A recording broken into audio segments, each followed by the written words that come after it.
Yeah, we'll see how this rolls. All right. Well, good morning, everybody. Welcome to our new sanctuary here at the Metro East Unitarian Universalist Congregation. Greetings to those who are watching this service remotely as you see us pivot our way of doing business here this morning. It's a welcoming religious community, and we are thrilled that you are here, whether this is your first time or your 100th or more than 100th. I'm Reverend Dr. Claudia Hall. My pronouns are she or they, and I am absolutely delighted to serve here as the minister and to have you here with us today. It's great to see everybody, and I hope that you will all take the time to introduce yourself to someone you don't know as well during coffee hour, reach out to somebody new, or get to make a new friend, because we welcome everyone to this home of comfort, spirit, justice, and hope, because we are Unitarian Universalists.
Great. Thank you so much for that, Joy.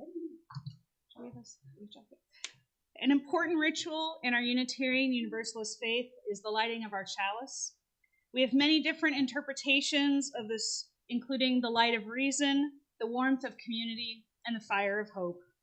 As an expression of leadership in our community, our kids are starting to ask the adults and others among us to light our chalice each week. So if you're approached and asked, I ask you please say yes if you are able, to help them build their leadership skills and to participate as the next generation of Unitarian Universalists.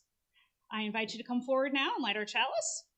And if you are watching elsewhere and have a chalice or a candle, now is the time to light it as we all join together in saying the unison words projected on our screen.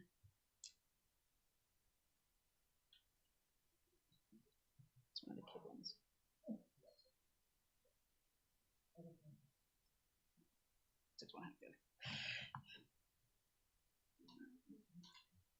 It's childproof, which means no adult can work.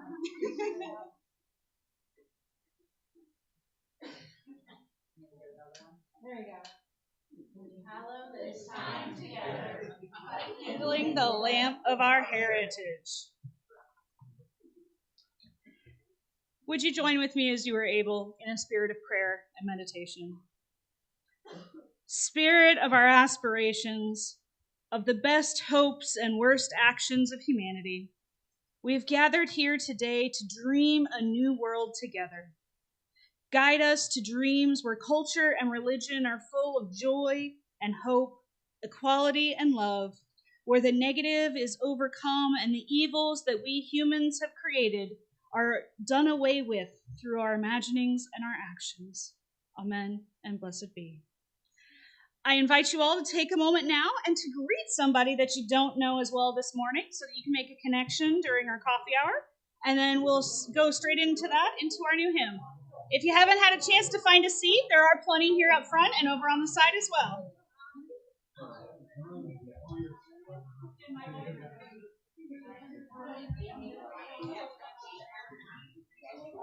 I know, right?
It's a tradition here at the Metro East UU congregation to place each service within the larger values, sources, and principles that we as Unitarian Universalists hold dear.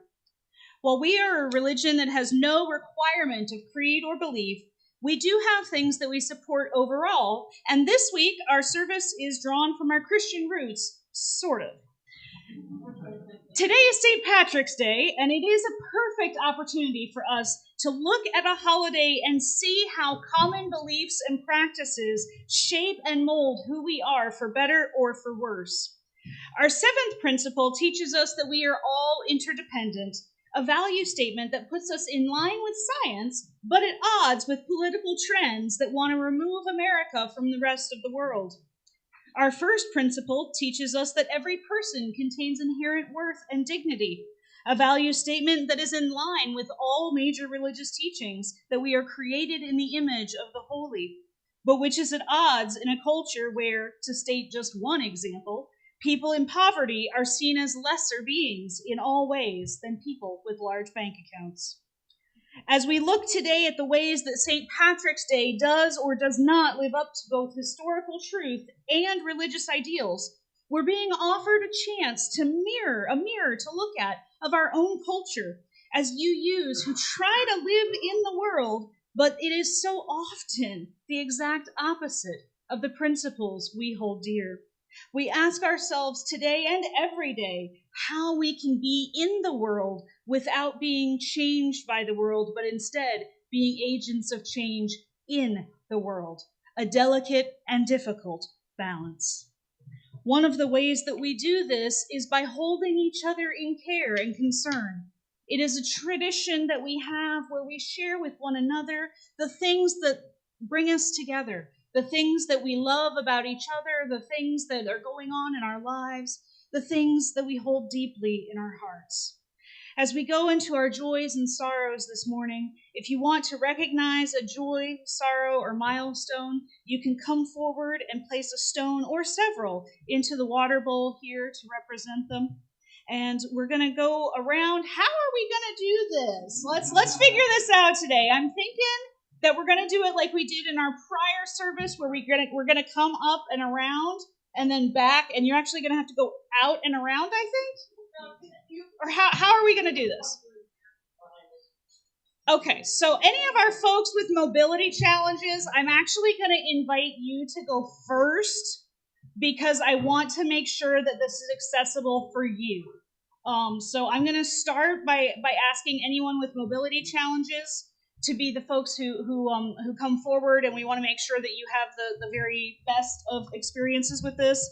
Again, we're learning and we're growing, so we're also going to get feedback after our service today for this. So I invite you to come forward now at Robin's direction and choose a stone or many to place in the water as we are together in a spirit of prayer and meditation.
So in all of our back and forthing this morning, I realized that I didn't get a second mic. So I'm going to invite our kids to stay where they are for a second, and I'm just going to have you shout out your questions to me, and we will do it this way, because I want to make sure that it's fine. It's fine, Katie. I just want to make sure that we have an opportunity to talk just for half a second before you guys head out to RE this morning, okay? So who knows what day today is? St. Patrick's Day. Awesome. And what do you do on St. Patrick's Day? Wear green. Wear green. Why do you wear green? So you don't get pinched. Okay, and who pinches you if you don't wear green? Everybody else. Okay, so why did that happen on this holiday? Do you know? No. Why have we normalized physical abuse on a holiday? This is a really good question. Because it's cool. Yes, because other people think it is cool to torture small children. That is really, really accurate in our culture. Okay. Not okay, but it is accurate. So, all right. How many of you know the truth of the holiday? We will find out with the grown-ups here in just a minute. But for the kids, we're going to let you guys go out into RE and figure this out yourselves. So we're going to sing our kids out this morning for RE. To our journey, love and joy go with you, love and joy go with you, learn and grow, learn and grow. Our next hymn this morning is number 2, Down the Ages We Have Trod.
Good morning again, everyone, and thank you so much for everybody who is flowing with us as we try a new thing today.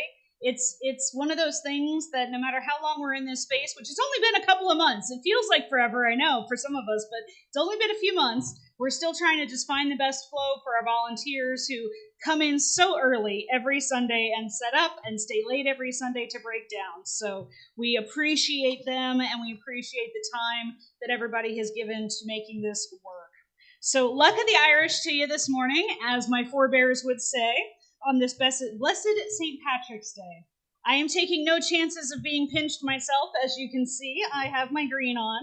And I thought we might take it as a moment as adults to do a little interactive quiz today. So get ready to throw your hands up in the air when I call out things as we test to see what you know about St. Patrick and the history of this holiday. All right, let's go. First of all, Patrick is the patron saint of Ireland. Only one. True or false? True or false? Okay, so we have some trues and some falses. Let's look. False. He actually shares this with Saints Columba and Bridget, who herself was a goddess that some say was tamed by the church, or she may have been someone named after her that became a female bishop in her own right, and is a source of early division in the church. Patrick was never formally made a saint. True or false? True. He lived and was considered a saint of the church long before the formal processes of the church today. Patrick drove the snakes out of Ireland. True or false? False. Legend said he did, but there were never actually snakes in Ireland. Thank you, Ice Age. I mean, he did a great job. You know, just like I've made sure there's no elephants in the sanctuary today. Look at me. I should be a saint. Oh, Patrick was born in Dublin. True or false? False. He was born in Roman era Britain. Y'all are good. You're doing good today. All right. Patrick was an Irish slave. True or false? True. He was captured in a raid and enslaved for several years before he escaped and returned to Britain. Patrick heard voices and used their instructions to make his decisions. True or false? True. He credited these voices with his successful escape from slavery. Patrick used the shamrock to promote the Trinity. True or false? False. This is actually a legend that grew up in the Middle Ages. I know, it's something we were all taught, but there is no evidence that he used it, and in his book, The Confessions, he never actually records that as being something that he did. If it's supposed to be the Trinity, right? Exactly. Okay, so this legend grew up in the Middle Ages and was one of the many things attributed to Patrick. So, hopefully your mind was blown at least a little bit as we look at many of the what's considered to be commonly known truths of this saint of the church. So one of the questions that really happens is, why was he made the patron saint of Ireland when he wasn't even Irish? And obviously it's because he was really influential in converting Ireland to Christianity. Now, in early Christianity, I'm talking the first, 500 to 800 years of the church, there were two big ways to become a saint. One was to die for the church, to become a martyr, in which case you were considered to have been baptized by blood, and you were instantly considered to be sent to heaven. And they actually applied this even to people who were studying to be Christian, because you used to have to study for it for years sometimes in the early church. You were called a catechumen, and you were just literally considered instantly redeemed because you died like Jesus, and so you were sent right up to heaven. The second way was by public acclaim. So extremely pious or famous leaders got lifted up as role models. And this is how Patrick got in as a saint. The idea that he returned to his captors and brought them to salvation really resonated with the countercultural ideals of early Christianity, and he was lifted up as an ideal of the Christian faith to follow. So the second question I had as I was preparing for today's sermon is, how did a celebration of Christian ideals like love, tolerance, and forgiveness turn into a time to make rivers turn green and drink until you puke? And the answer for that is good old-fashioned American prejudice. Since its colonization by Britain, America has had a steady stream of Irish immigrants. Many of them were incarcerated and indentured people, which were just this side of completely chattel enslaved. And many of them fled at different times. The collapse of farmlands in the famines.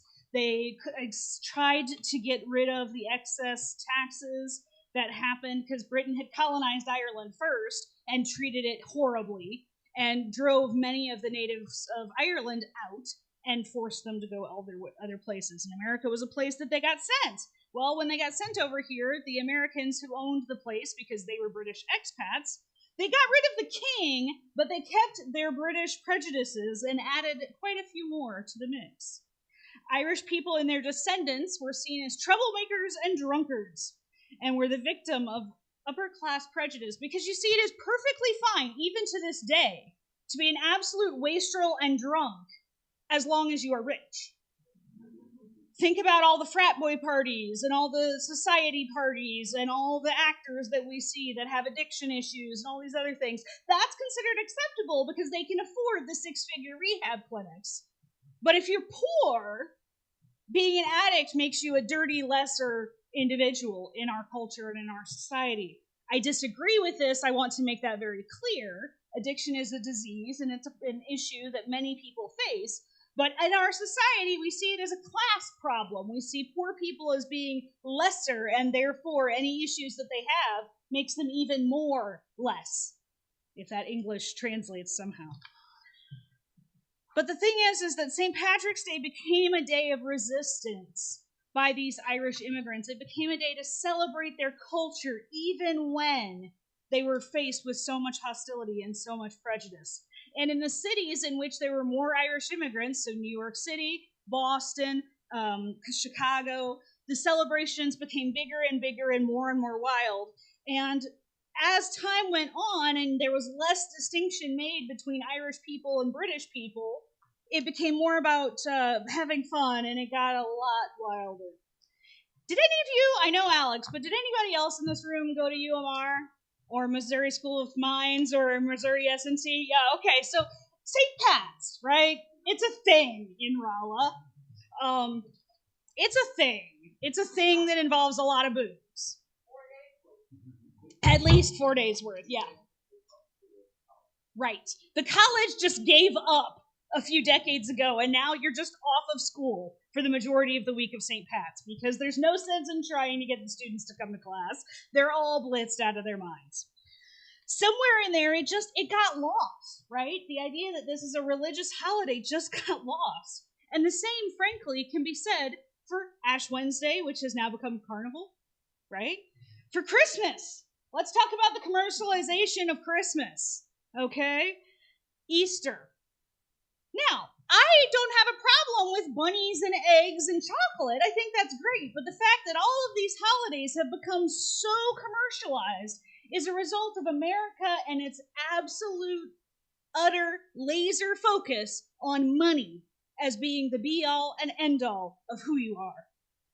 America and its culture of consumerism takes every holy day it can find and markets it, advertises it, quantifies it, and pumps it for every penny that can be made from it without regard to the original intention of the day, or even if the celebration that they're going for makes sense. Look at Samhain. It is one of my favorite holidays and one of the major holidays that we celebrate in my home, because paganism is one of the religions that we celebrate in my house. And it is originally a day to respect your dead ancestors, to acknowledge that the veil between life and death is very thin, especially as we go into the time of winter. It's a somber day in the pagan calendar. But in America, Halloween! Every career that you can think of is made into a sexy whatever costume, cheap candy, and random gore-splattered decor, which would be tacky except for the fact that it's Halloween, so now we're going to mark it up by 50% and make this plastic garbage somehow attractive. Spirit stores. Are you even a place in America if you don't have a spirit store in every empty storefront come October 1? Again, I'm not at all opposed to holidays that change their meaning over time, and I'm definitely not opposed to fun. I am that house on Halloween that has the full-size candy bars. You should stop by. I often think that religion focuses way too much on the somber and the dour instead of the positive and joyful. Even our own religion, right? So Judaism, which is another one of the faiths we practice at my house, is very often about they try to kill us, we survive, let's eat, right? We often focus on it, and it's real. Like, the rise in anti-Semitism in America right now is friggin' terrifying, people. If you don't know someone who's Jewish, I mean, you do, you know me, right? But if you don't love someone, like, it's really scary, the stuff that's going on right now. You need to be scared because it's real and it's in your face. So it's hard not to be dour and focused on the negative, right? You have the pagan folks who are so oppressed in our culture and looked down on and trivialized and taken like so out of context that, again, it's hard not to be somber when it comes to holidays. But then we come to the exact opposite, which is this like level of commercial excess that is no longer about joy or fun. It's about the bottom line and profit and maximizing profit even when it reduces the fun for everybody else. The holidays get completely swamped by commercialism, and there's no longer a value left to be celebrated. This has become the case with St. Patrick's Day, and while I will later today lift my 0% alcohol Guinness in honor of my Irish ancestors, I'm not going to pretend that my doing so is anything but a silly reason to have a drink. So why does this matter as UUs, right? We don't care about Christian saints, and we come from all kinds of backgrounds. So why should this sort of thing affect us? For me, I wanted to use today as a chance to look at how Americans do holidays without shame or judgment, because it was a very good opportunity for me to talk about all of this commercialization without poking someone's holiday too closely or painfully. As UUs, we don't need to have an opinion on St. Patrick's Day, and we don't have to avoid it either. But we do need to ask ourselves how knowledge, common, the kind of common pool of knowledge, does or doesn't measure up to the truth of a situation. We need to ask how and why our celebration or avoidance speaks to our values. And we need to look for ways to integrate our observances more deeply in line with who we are. First and foremost, common knowledge about anything may not be knowledge at all. Our little true and false quiz, right, is a good reminder that whatever we think we know, whatever we think we've been taught, always deserves more investigation. There is always room for our knowledge to grow and change as science, history, archaeology, and all of these other sociology and psychology integrate together and develop and grow our understanding over time. What we were taught as children may not be a lie, but it's definitely not all of an issue. I was working on my PhD before I learned some really basic facts about some of these guys like Freud and Jung, and I'd studied them for 20 years, and I never knew a lot of these things about them. It's like we lock knowledge away in these rarefied realms, and we don't let people have access to it unless they're in a certain clique or club. I'm one of those ministers that I always try to take what I learned in seminary and get it out to people, because I think when it's stuck over here in academia, it isn't changing the church for the better. I think we need to be understanding of where each person is, but we also need to work to stretch our understandings as we grow and change over time. Some of our understandings about a lot of things just need nuance. I live in the Lindbergh School District. Lindbergh was a great aviator and an anti-Semitic bigot. Eliot, now I'm poking a little closer to home, was a great Unitarian preacher and an anti-abolitionist bigot. People are deep and complex and do not always line up with their own values, much less ours today. Deeply flawed people can do some amazing things. We can honor them for one thing and also shudder and hold them accountable for awful things that they do. There are shades to humanity that do not fit in a tweet, in a sermon, or even in a book. We do ourselves and our religion a disservice if we limit it to a shallow, surface-level exploration, be it of a topic or of a person.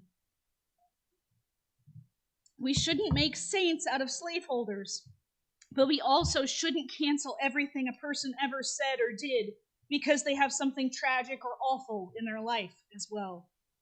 This is a really hard tension to hold, especially when we look at people who were once considered great heroes, but who also hold or held seriously disturbing views about other human beings who have infinite worth and value.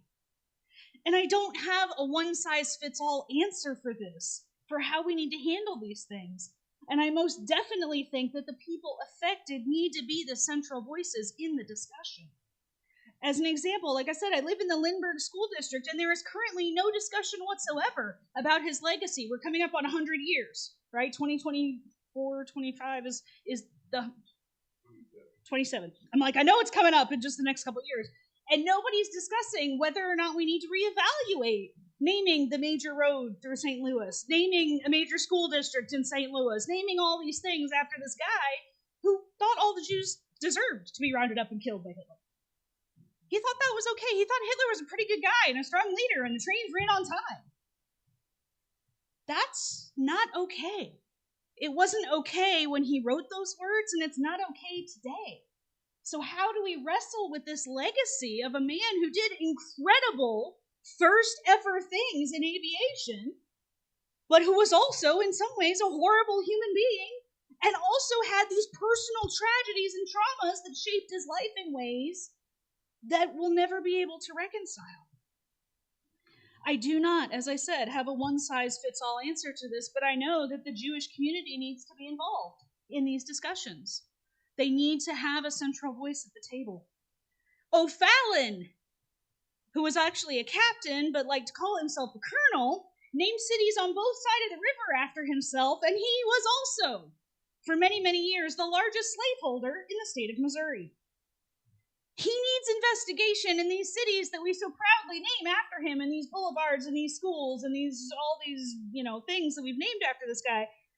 We need to investigate this, and we need to ask ourselves, do we still want our city, especially in Illinois, but certainly even in Missouri, do we really want a city named after a person who prided themselves on the number of slaves that they held, the number of people that they treated as property? The African American community needs a voice, needs a central voice in whether or not that can continue and how to deal with it. It is easy for people who are not affected by a thing to keep the status quo, and it is easy for a harmed group to want to tear it all down and say that the harm outweighs the good that they did. We're talking about people, and so I generally say the answer's in the middle, and it's messy, and it's complicated, and it's going to hurt no matter how we do it. And our job as Unitarian Universalists is to hold to our values and to hold and tend all who are hurt on all sides of the discussions and these debates. When it comes to a celebration or observance, we need to ask ourselves how and why we do what we do. The kids are talking about everybody pinches me, and I think to myself, why do we think that's okay? Why does any adult think that it's okay to harm a child, even in as small a way as a pinch? That is telling that child that they have no right to their body, that they have no right to be in charge of whether they accept or reject an adult's embrace. Is that okay? Does that fit your values? Things that are just quote-unquote harmless fun in one generation, another generation may realize is traumatic, and we may need to be open to changing how we say these things. My son has adopted grandparents who are amazing people, and I love them to death. But we've had to have conversations, all of us together, because they're from a generation, and many of you in this room are from this generation, where you always hugged the older adults, and that was just part of what you did. It was an expectation you had. And now we look at it and we say kids deserve the right to say whether or not they want that physical contact today. That they have a right to their own body and to say, I'm going to do something else today. So with my son, and I'm not saying this is the perfect answer, please hear me, I'm just saying what I'm doing, right, is I'll say, would you like to give, a hug, a kiss, a high five, or a wave? So it's like, yes, you're acknowledging the relationship you have with the person, but we're not going to force you into a physical embrace if that's not what you want, right? And so sometimes he does. He just wants to wave or say, I love you, or just leave. And we respect that even as we try to remind him that at least saying, thank you for lunch, I love you, is appropriate manners, right? So it's like teaching manners, but also trying to hold bodily autonomy. And it's like a back and forth thing. I don't have a perfect answer. I don't always get it right. But I do think that this is a thing that our generation is wrestling with because we know the violence that was inflicted on our children. We've got the scouting issues, we've got the Catholic Church issues, we've got all these other things that came out of this uncriticizing, this uncritical thing where we just assumed that children had to accept what adults did to their bodies. We've had the conversation with our son about the only people who touch you, right, are your doctor and your parents if you need your body wiped. I mean, he's 4, right? But you have to keep having that conversation with kids as they age, and it's a different conversation at every age. And that's hard because some of us come from different backgrounds and different cultures and different ethnicities. And when I see a parent, going off on their kid in the store, I'm like, when is it a cultural difference and when is it child abuse? And it's not always a clear-cut thing, and I feel like these are things that we wrestle with. And St. Patrick's Day, again, this tradition of pinching somebody who's not wearing green, it's a great chance for us to step back and go, what are our values around this? Are we okay with this? Is this something we want to do in our own family? Is this something we want to say, well, we're done with this? We're going to change this tradition and move on. Is there room to grow? Another really good example of that for St. Patrick's is recovery, right? St. Patrick's is the day where everybody drinks. This is a problem for those of us like myself who cannot have alcohol. Now, it's fantastic that there are zero alcohol brands out there now, and I can have a Guinness from time to time. But for some folks, even that is too much and would break their recovery. And so we have to be aware of this and open to this and try to find ways to include folks without making them feel ostracized. And it's a dance. Because for most people, it's perfectly fine to have a glass of wine with dinner, and it's not going to be a problem, and it's a good thing. It's a joyful thing, right? Jews really wrestle with this because in the Jewish community, there's like a mandate to have alcohol with holidays. And that's a changing thing now as people realize that it's not always a great idea. And so we ask ourselves, how are we doing this? We always have to be looking for ways to balance the majority and the minority and what's important to one group and what's important to another group. And it's not that one group is right and another group is wrong. Those are pretty clear cut, and I feel like everybody's pretty solid on that stuff. But, to touch on the hot button right now, masks. We're still masking in the sanctuary, and people are like, ugh, this sucks. And I'm like, yeah, it does. But we have folks that their health is at risk if one of us has the flu or COVID or even a cold. If you're getting chemotherapy and you have somebody who has a cold and gets around you, that can really send you to the hospital. So when we're in this tight space where we're all breathing the same air for an hour, we're staying masked. But it's also important for our folks who live alone or for our folks who don't get out very much to have time to fellowship with one another, to see faces, to interact with each other, to have food. That's a really important thing. Loneliness is killing tens of thousands of people every year in this country. So it is crucial that we have that time. These are not one of a side is right and the other side is wrong. These are both right. And so we're desperately trying to find a way to protect the health of our immune compromised and to protect the health of our lonely and vulnerable. Like, this is a both and the board every month, usually every week, there are emails among the board about where are the COVID numbers, what's the flu looking like, do we have to go farther? We went farther for a while and now it's down so we can pull back. But this is not just a one and done. It's a constant struggle to live out our values because we believe that both of these are critical values. It is both important to be in community and important to keep one another safe. So these are the kinds of things that these little holidays that we don't think that much about, but they can raise a host of issues for us to look at as Unitarian Universalists. So things I think we can safely say is we shouldn't turn rivers green because that's really bad for the environment. We shouldn't drink until we puke because that's really bad for your body. But we do have time together, and we can have fun, and we can enjoy tradition. And I love seeing everybody's Shamrock shirts today. And we do understand that we need each other.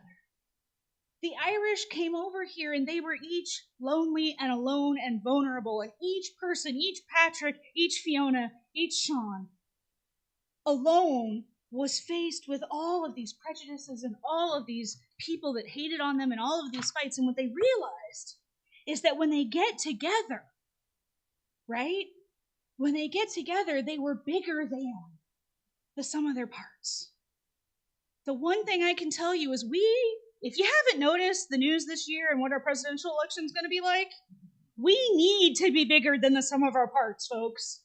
If we want a world where our children will be safe, where our trans folk will be safe, where our queer folk and our Jewish folks and our minorities of all kinds folks will be safe, we have to come together and we have to stand up for our values and we have to take a stand and say, this is not okay.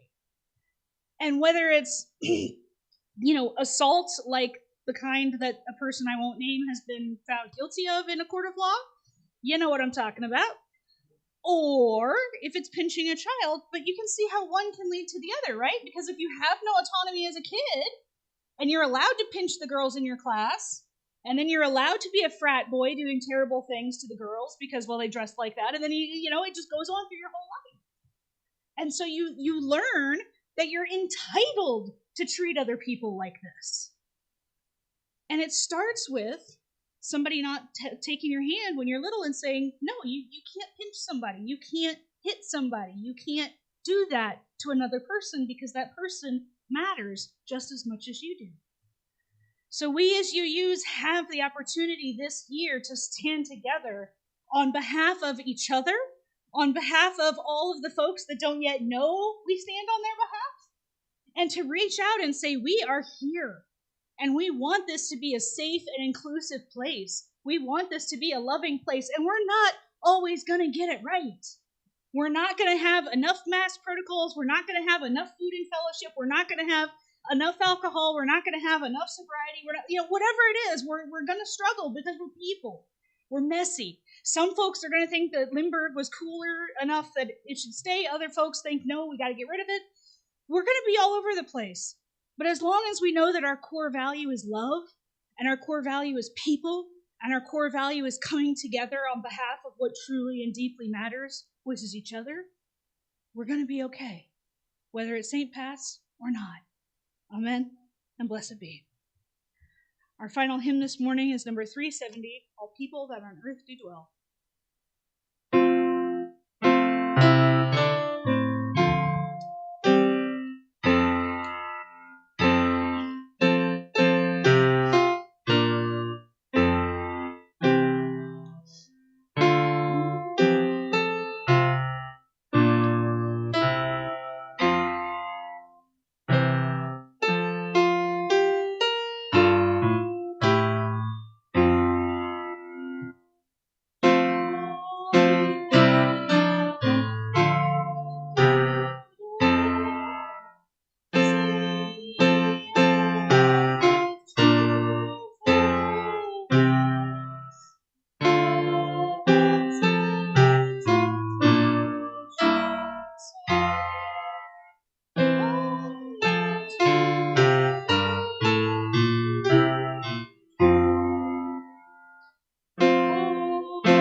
As Robin comes up to pass around the offering basket, I offer you the reminder that there is not a pot of gold at the end of our rainbow, but there is a treasure worth searching for and worth contributing to, that of inclusive and welcoming community, a countercultural place where your inherent worth and dignity are infinite, and where you are loved and celebrated on your own unique journey, along with all of us other folks trying to make the world a little bit better, not bitter, for having been here. Maybe I'm bitter because I haven't had enough coffee. Maybe that's my brother. There is definitely things worth celebrating because there is coffee today. That is worth celebrating. Amen and blessed be.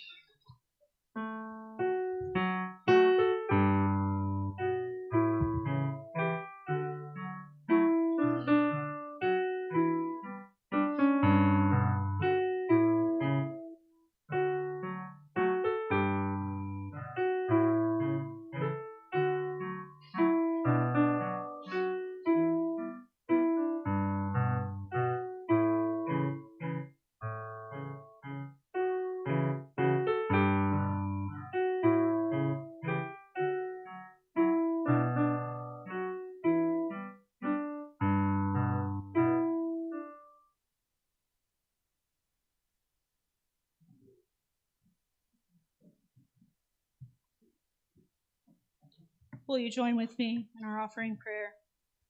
May this offering equip us to inspire love and seek justice. Robin, do you have any announcements? I got plenty. I got a couple. Okay, good. Really quick.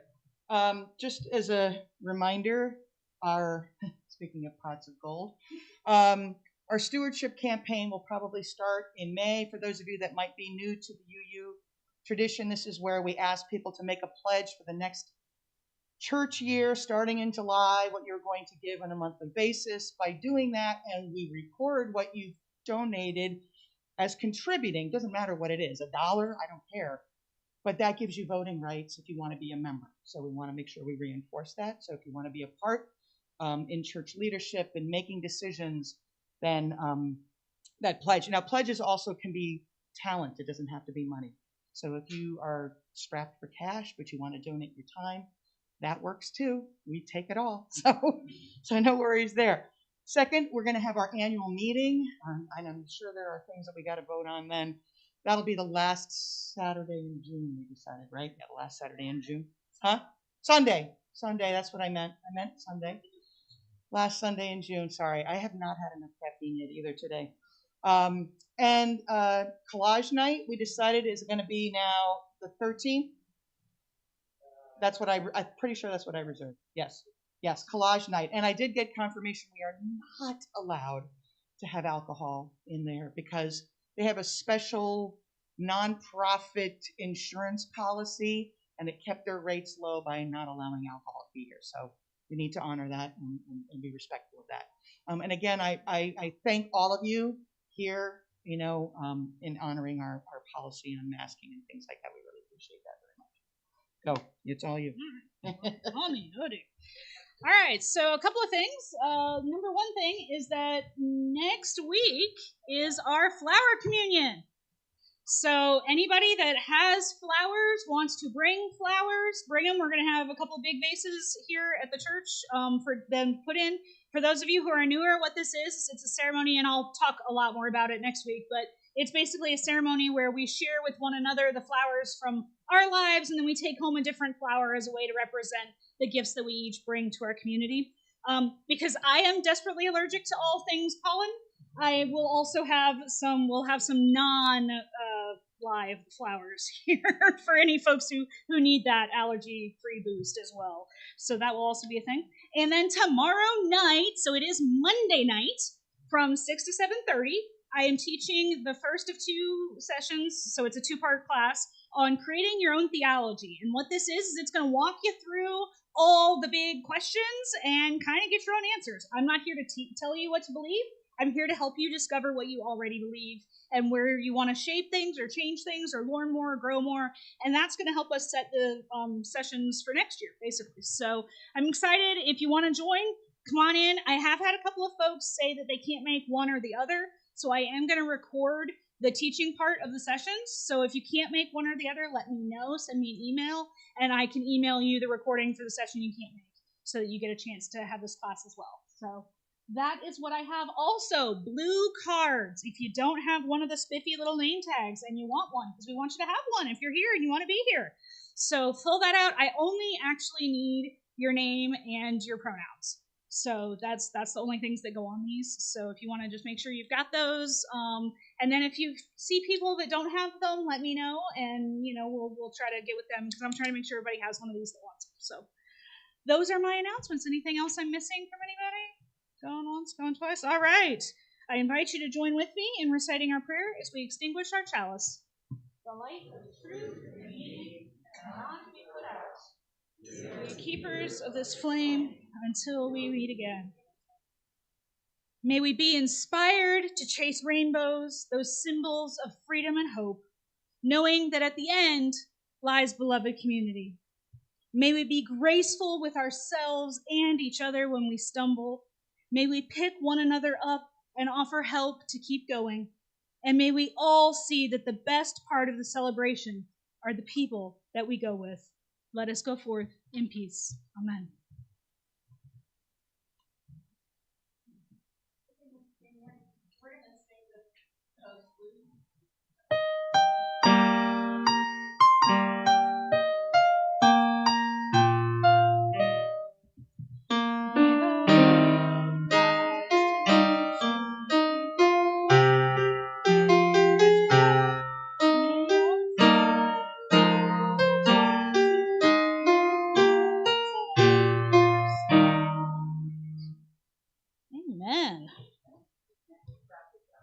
like that. That's really good. Thank you.